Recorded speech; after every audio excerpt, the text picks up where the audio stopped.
Welcome back, modders. My name's Lambo. In today's tutorial, we're diving into how to edit in-game placeables using Giants Editor 10. Whether you're tweaking production buildings or customizing your favorite FS25 maps, this video will guide you every step of the way. If you're new here, don't worry, we've covered some key basics in earlier episodes, like setting up Giants Editor, working with XMLs. You can find those links in the cards above, so be sure to check those out if you get lost. And hey, at any time during this video, if you feel I've earned it, a like on the video is much appreciated. It really helps the channel grow. Now, grab your tools and let's jump into editing placeables in Farming Simulator 25. In my prior videos, I offered a sample mod download. If you need that, I'll put that on the screen right now. Hit pause so I can move on. Now, in our prior video, we edited the in-game ATV Kabuto. Buta. One day I'll get it. And this is kind of what your folder would look like if you were following along. If not, you just downloaded the sample mod. It's going to be a lot more empty than this, and you probably won't have an i3D folder, but I recommend making one of those, and that is pretty simple. Just making a new folder, i3D, just name it as that because we are going to be putting some stuff in that as we go. Over in the Farming Simulator 25 data folder, we're going to find where it says Placeables. And inside here, you are going to find an abundance of placeables that the game has. The one that I want to direct you to is we're going to go into brand list. Under brand list, you'll notice it says production point, generic, and a small one. The question that I got asked on one of the prior videos, and I'll try to find a comment, no guarantee, is they play on a server and they want to make these smaller productions produce more. That way they don't have to burn up so much land. It makes sense, you know, if you're playing on a big server like that. So we're going to take one of the, let's just start with the Carpenter. This is a decent one to play around with. And when we open it up here, I'll explain some of the files that are in here. First things first, we're going to have the Carpenter i3D. This is going to be what Giants is dipping into, where it stores the models and whatnot. You'll have the shapes file, and that goes hand in hand with this. So don't ever try to edit this or delete it, or it'll break this. Next, we'll have the Placeable Carpenter XML. This is going to be telling the game exactly what this i3D does.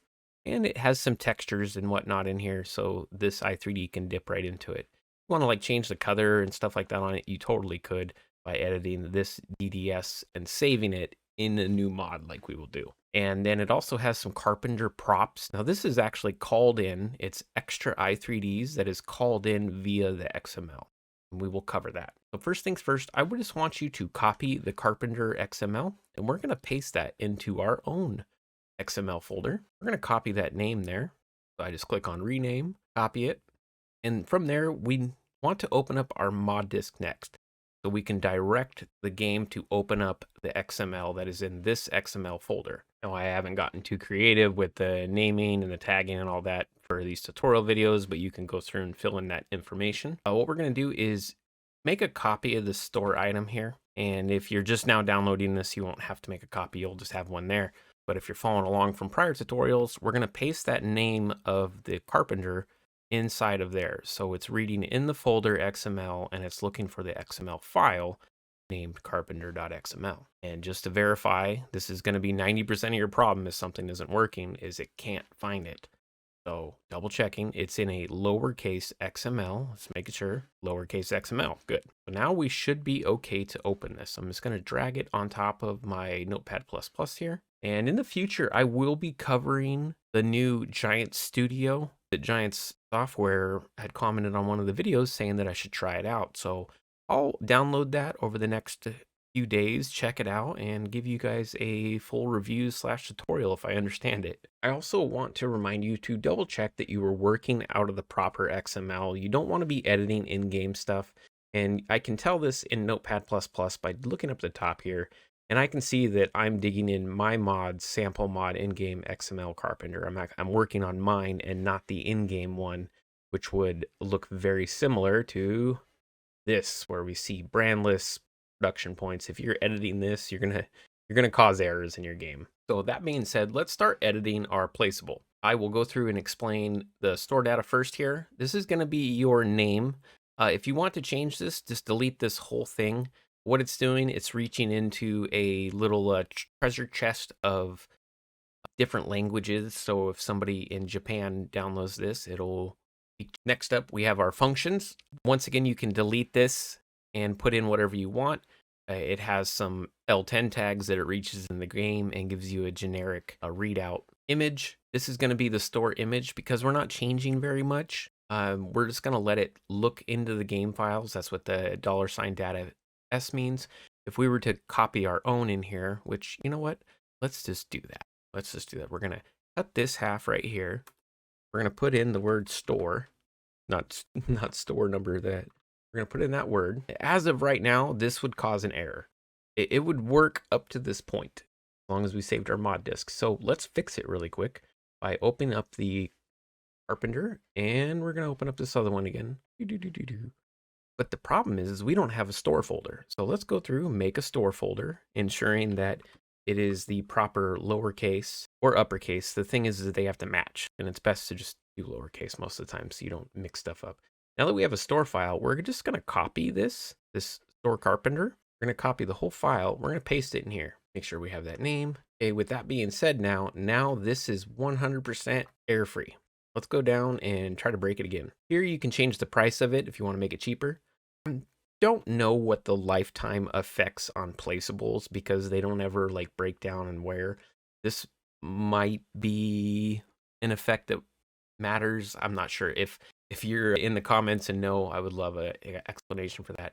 Rotation, this is going to be how the items rotated a little bit extra when you're displaying it in the shop menu. Brand, it doesn't have a brand, such as, John Deere's or whatnot. It's going to be in the species of Placeables. So if you're making Placeables, this is usually always going to be Placeables. This is a production point, as we can see from the Placeable type up here. Once we dive deeper in future episodes, where we go through and make a production point, also a silo, and also a weigh station, and also all this other stuff, you can intermix these Placeables and assign different specializations to them. It's pretty cool, but that's down the road a little bit for you guys. Next up, we're going to be under brush here. This is going to dictate where it's going to be at in the shop menu when you're overlooking stuff. And it'll be in a Placeable section. It'll be under production and the tab factories.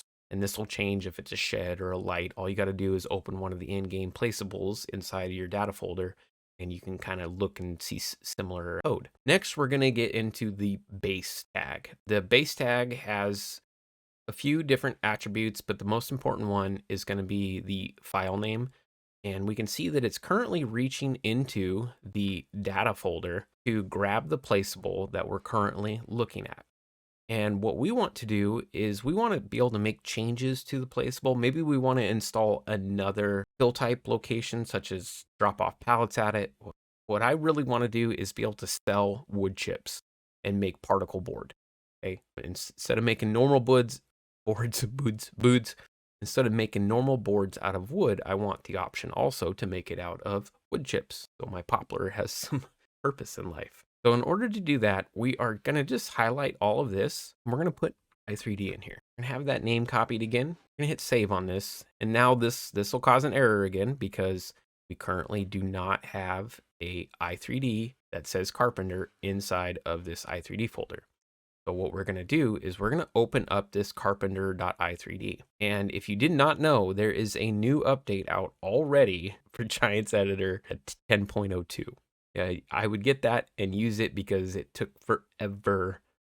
That's pretty odd, but it took forever for it to load. And I was like, what is going on? Then I noticed there's a new editor out. Unfortunately for us, unlike vehicles, when we open up a Placeable inside of Giants Editor, it automatically creates what's called a perspective camera, because you can't actually look inside the file without a camera. It's interesting, right? This perspective camera gets deleted most of the time. When we first come in here, what I like to do is come right here and right click and do grid. This kind of gives me a little bit perspective because before it really, I don't know, I get easily disoriented. So it's nice to have like, this is level. Next, you're going to notice all these yellow lines and stuff like that. Those are lights, and those are the radius that those lights affect. And they can be edited, changed, move around. But we're not going to do that just right now. What we're going to do instead is just hide these. So you see here, if you right click and you click show, it'll show lights, audio sources, We want to turn those two off unless you're directly editing those two. It just makes it less clustered. So first we're going to turn off lights, and there is no sounds in here. The next thing you want to do is selectable, and we want to unselect the lights. I recommend for audio sources and for lights and for cameras as well, you just have those off unless you're directly editing them. And most of the time I don't even edit them like that. I will find them over in the scenograph over here and do the manual edits like that. So if I wanted to mess with the real lights, I would come here, and then those attributes that we can edit are going to be up here in the attributes tag under light. And we can add the range. I believe this is in meters, so this light goes 7 meters. If you wanted to increase that, decrease that, you have cone angle here. You can't do that with point lights. We could do that with like a spot, I bet. Yep, that's exactly what it was. So we're just gonna change that for point for right now. So I got distracted explaining lights to you, but make sure you still have that name Carpenter copied. And right now, we do not want to save this in here. To not hit the save button, what we're going to do is a save as, and we're going to find where we have that mod at and save inside that directory. Mine is Farming Simulator 25 and mods. We're going to open up our sample mod in game. We're going to go to the i3D folder, and then after that, we're going to click down here where it says file name. We're going to paste Carpenter in there, and then just hit save. And when you look up at the top at the title here, you notice that it is now located inside of our sample mod. Now, if you're importing, exporting from other people's mods or mods that the textures are in the folders and they're not located in the game, a lot of times when I do that, I'll do an export selection with files. And if you wanted to double check that all the files came with it, you can press the little button up here as long as your text editor is hooked up to Giants Editor, and it will actually see. I don't have mine hooked up. References. I thought I saved that. It didn't save it. But you would just track down your Notepad++ folder, find the exe file, press apply, close it, save. Is there a save preferences? Is that what I didn't do? I don't know what I didn't do wrong. Now this section of the code right here with the base, this is 100% error free. And we're going to continue on downward explaining what this code is, starting with placement. And there's a lot of sub stuff here. I'm just going to generalize all this because our goal here is to edit the production point settings, and we have a long ways to go to get to that. So I'm going to briefly cover this, and down in the comments, I would like you to leave a comment if there is something else you would like me to expand on. But the way the clear areas, leveling, indoor areas, tip occlusion, all work are relatively the same. Example, we are inside the i3D, and I'm going to click up here under clear areas. Clear areas, if you didn't realize it, it will clear out all of the foliage, grass, all that kind of stuff out of the area, so this can be placed wherever it is on the map. And these are made up. We show our grid here again. They are on a grid point, and usually one is inside of the other. So you have your start with 2 childs underneath of it. The start is going to be in this corner. The width is going to be all the way over here. And then the height of it. So length times width. But keep in mind, it's not the actual height. It's just if we were making a box. And it doesn't require a 4th one because it's able to create a perfect square out of just those 3 points right there. The same thing applies to level areas, paint areas, indoor areas, test areas, and tip occlusion areas. All operating relatively the same, except for, I would say, the test area and the tip occlusion. These operate under 2 different. They're a little different. It only runs with 1 node right there, and then this other one. So they're able to draw a box with just 2 points, but this one also includes height for the test area. So if there's any low-hanging trees or anything like that, it'll tell you can't put that here. This tip occlusion area does the same thing, except it doesn't have a height on it. And this is going to prevent you from dumping materials that aren't allowed here. It gives you that little warning, says you can't dump here. Now that is a quick rundown of all of those.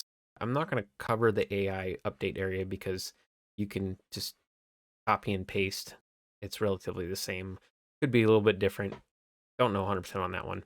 Info trigger, this is going to be when you very first walk into the radius of the placeable. As you can see here displayed, When you walk inside that, you're going to get a little notification that pops up in the bottom right-hand corner of the screen that shows you how much material's in it, what its current production is, and such. Here's a quick look at the rigid body system that it's currently using. If you're trying to make a new info trigger or if you mess yours up, you just have to look at these settings and apply them. It's under player trigger, these numbers, trigger, collision, and it's a static. Under hotspots, you're going to notice where it says link node and player teleport, or the teleport node. I feel like that is self-explanatory. It's going to be where you're teleporting at. Always make sure when you put it on the ground that you lift it up off the ground just a hair so you don't spawn in the ground and fall through the world. That happens sometimes. And then the link node will be the unload trigger node. This is going to be on the actual map where you're able to fast travel when you click onto it. And that code is represented by a simple transform group, nothing special about it, just identifying location where something can happen. We briefly touched on dynamically loaded parts earlier when I brought up the props, but I've come to notice that this placeable does not actually load in the props that are in the folder. It does load in, however, a light switch from the shared folder that we learned about in yesterday's tutorial. And the link node is probably just going to be a transform group. This node right here is asking for what index path is it inside of this folder. This link node translates to this i3D, while this node translates to this i3D. The light switch, just a simple transform group, is going to be under our lights. I almost guarantee it. Light trigger, we'll notice it right there. It actually has a rigid body player trigger right there. It looks like we can turn on too. Didn't notice that before. Moving along to the trigger markers. Warning stripes, you've seen these on the productions where they go on the ground where the pallets spawn or where you have to drop your stuff off. This loads it in from the i3D, and the game does some magic behind the scenes to make these do other things as well.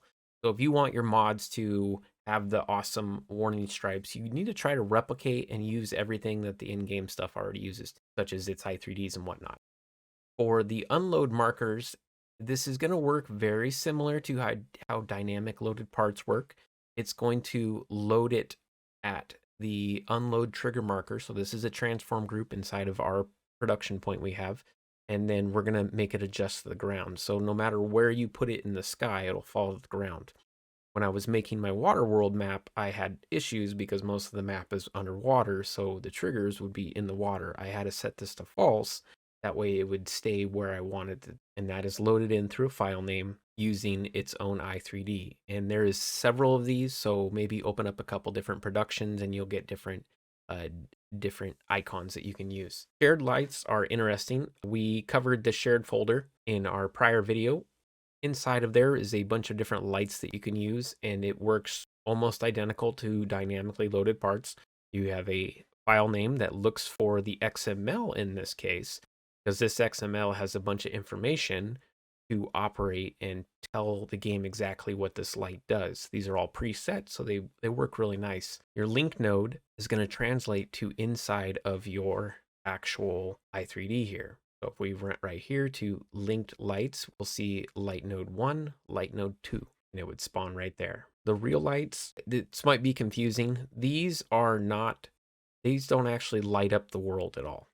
There is what they call real lights in the game that activate, and the low and the high settings mean when somebody's running the game on low settings, this light will show. When somebody's running the game on high settings, this light will show. Most of the time, the difference is the amount of shadows and stuff that's displayed. I'm sure there is a lot more, but keep it simple. That's what it means. For groups, you can see right here that these lights have been assigned to a group index, but the game hasn't defined yet what that group is. But if we take a look down at the next little tag here, we'll see that the mod has defined what the group is now, and it's reaching into an L10 tag, and it's working at the light trigger node. So when we come into here and we notice that light trigger right here, the rigid body, here's the settings. This section right here in the sounds, there is a bunch of sound templates in the game. I don't know them all yet, but one day I will. So this one's called Lizard Floodlight, and it's a pre-recorded sound that the game already has loaded.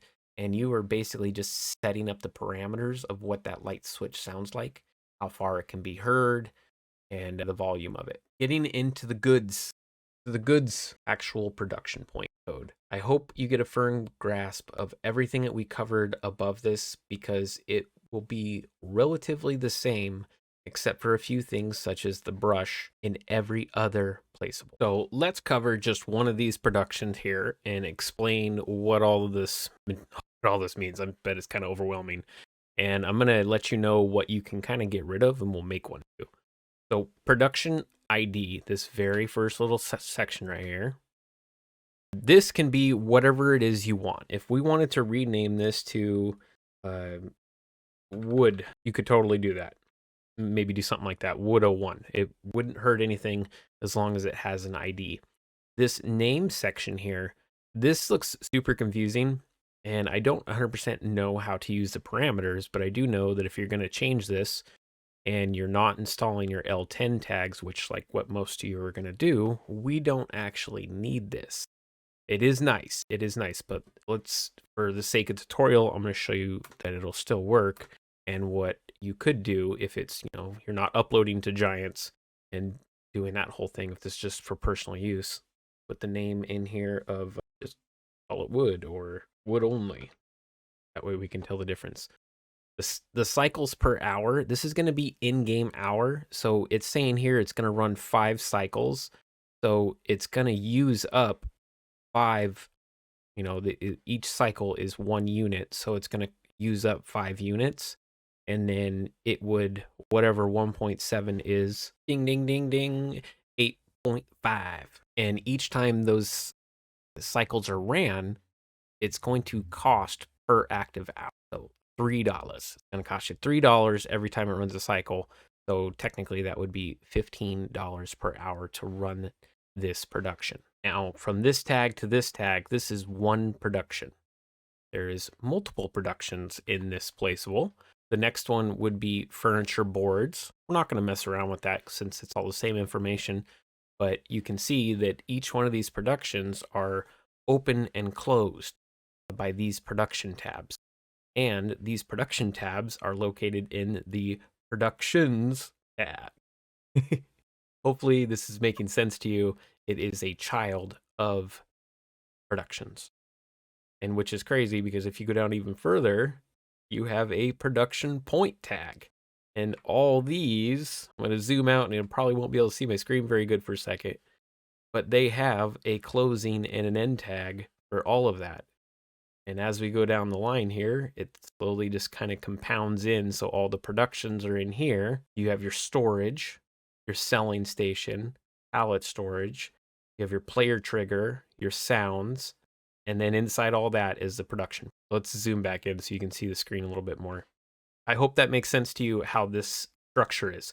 It needs to be in that structure unless you're playing around with Lua, which I doubt you are right now. We're going to move on to the storage here, and as an extension, there is some silos in the game. The water silo for the greenhouses, that technically is an extension, so this would be marked true.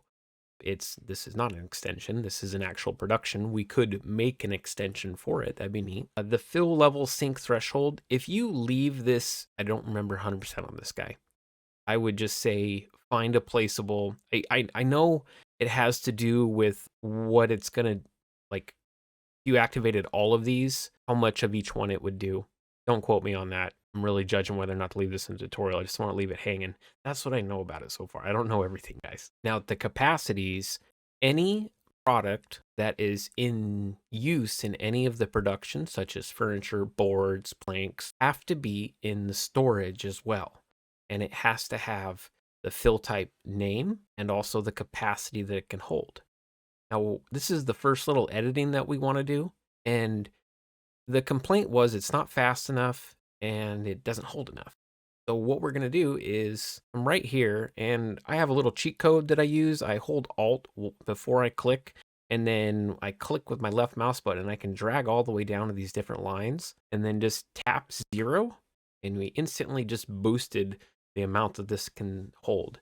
If you were on a big server and you wanted one small placeable to be like the one, you do something like that, you know, or even you could go up to 1,000,000. I really don't think there's a limit.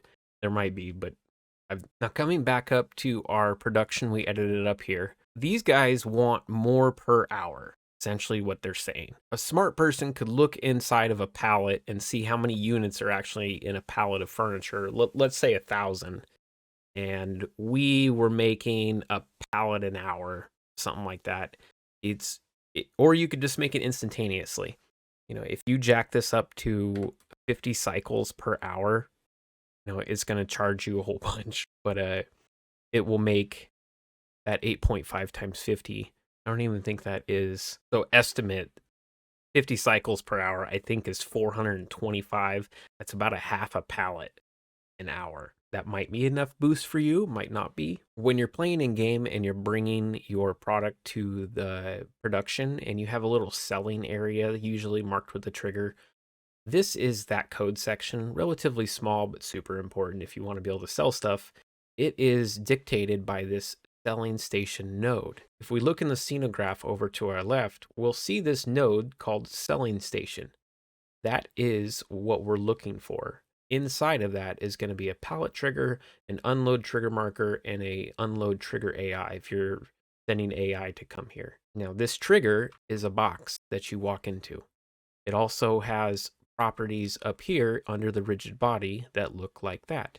It is a cinematic, it is a compound, collision, and a trigger. Next, we have the sports extension. This is what I was talking about earlier, where we could change this to true and design up a silo that would hold all that stuff, or maybe like a storage warehouse. That'd be kind of neat, right? If you want to allow the game to put missions there, which could be fun, you could allow this true as well. Taking a peek at the pallet trigger. Now, the pallet trigger is one of a few different triggers. There is another one that is for bulk goods, such as grain, sand, salt, anything that you got to load in the back of a big loader. And then we have the pallet trigger, which allows wood, planks, almost anything on pallet. Now, the trigger itself currently will only allow these fill types. If we were to add something such as wood chips, earlier how I mentioned I wanted to make some planks out of wood chips, if we were to add wood chips in here, we'd have to add it into the storage. We'd have to add it into the selling as well, because we would have to be able to offload it. Unfortunately, this pallet trigger would not let us use that because it is a bulk fill type. Now, if it was in a pallet form, such as the fillable pallet that the little conveyor cart creates, then we could actually bring it here and sell it. The AI node correct right here is where the AI is going to drop that off at, and that's represented by just the transform group. Now, the pallet spawner, this basically does kind of like what the clear areas and the level areas does, is it draws out an area where the pallets are allowed to spawn, and it's kind of scanning the area. If there's something like a vehicle or a pallet in the way, it just won't spawn. Or if there's like a half loaded one, you see it with the sheep a lot. The pallet will just be sitting there and it has a couple rolls of wool on it. It'll just fill up any available pallet there. The player trigger is where you're going to walk at in game. So it's the little wrench icon that pops up. We can see once we enter this box right here, we can then manage the actual production point, and there would be a little trigger marker right here, probably a wrench, that would show as such. Sounds are relatively the same, where you have a template that it reaches into and plays this small sound at this link node. And this link node, just about every time you ever see it, the 0 with the, is that a greater than or less than? It's a greater than.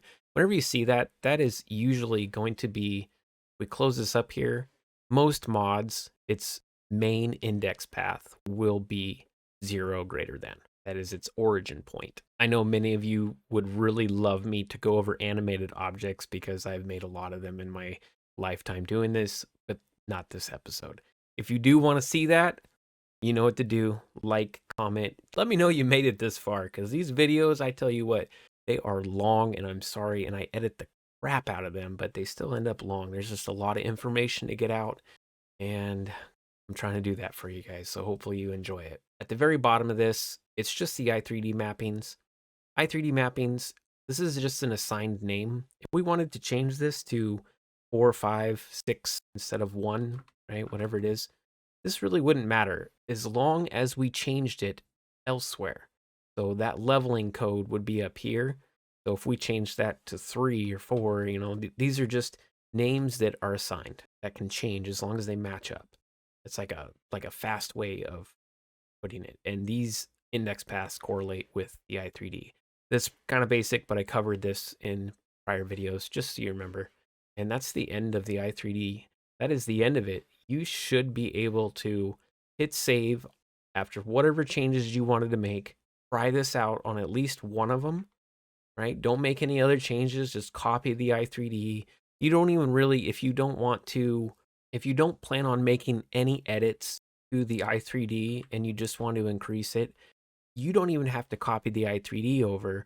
You just need to copy over the XML, link it in the mod disk, and make your changes. And it would reach into the in-game i3D and still allow you to have faster productions and whatnot. I just went into a little bit deeper detail just in case you want to get wild, because now we could add decor, signs, decals. Maybe we want a bigger saw in here. Having the i3D accessible in your mod allows you to start making some visual changes. I know I've said this in the prior episodes, but I'm going to reiterate right now. If you are just playing with this by yourself on your own computer, you do not have to have the mod zipped up in your mods folder. The minute you put it on a server or you want to share it with friends, you have to zip it to send it. Let's do just a quick little glance at our mod folder one last time. Make sure you have everything set up where you have the mod disk. Inside of it, the XML is pointed towards where the XML is. And then also make sure that the XML is pointed to where the i3D is. If you get this wrong, it will not show up in this menu. If you get the i3D location wrong, you'll get an error right when you try to load the placeable, and it just won't load. So being in game here, we know that that was a production point. So we're going to go to the production point location. And so usually at the very bottom here is going to be our sample in-game mod. Now, get in the habit of pressing the tilde key we learned in the last few videos to be able to load this up. And we can see that there is 0 errors on this. And I like to just do a quick little thing and show you what it would look like if you got the i3D messed up. So we'll back out of here. We're going to do something really quick. We're just going to put an extra R in here, all right? After we do that, we're going to I'm going to do a store item reload, and no error happened. But the minute that I click on another placeable, and then I click back, and it reloads the i3D and the XML and all that, we get this error. If you forget to put the i3D name, or you misspell it wrong, this is what you're going to get. That's the error you're going to get. Let's fix it. Remove that R. Hop back into here. We're going to do store item reload again. Still couldn't load it. That's because it's not actually reloading the i3D. But what we're going to do is just click off. And if I remember correctly, you might not even have to do that. But when you just click off and then you click back on it, it reloads it. Pretty sure. You watch my videos, I get in the habit of just doing store item so everything reloads in. Depends on the changes you do as well. So good habit, just reload it. And now that error is fixed. And we can place this down. Now, the minute we place this down, I want you to understand that the game saves this i3D in its cache. Now, how it is how it is. For the rest of this gameplay, the minute you exit the game and you come back in, it'll reload the i3D. Now, if we were doing some editing and modding and we made some changes to the XML or the i3D and we don't actually have the mod that allows us to do the developer controls, we won't be able to reset placeable. So if you accidentally place it down or you need to place it down to test something and you want to reload it, the only method that I've found currently is to sell it. Then after you sell it, you just replace it here and you'll be able to, or you don't have to place it, but you can sit there and make your changes and reload the i3D, place it again. Maybe you're testing a trigger or whatnot and you just need to fix it. That would be the route to do it for now. Make sure to leave a comment down below if there's a certain topic that you'd like me to cover a little bit more in depth. Also, commenting helps the channel grow, so thank you very much. If you enjoyed this video and you enjoy the time that it took me to edit, do all the zoom ins and all that kind of stuff, please hit that like button. This is going to be it for me today. I hope you guys all have a great holiday. Currently, we're coming into Thanksgiving holidays here, and I will see you in the next one, my friends.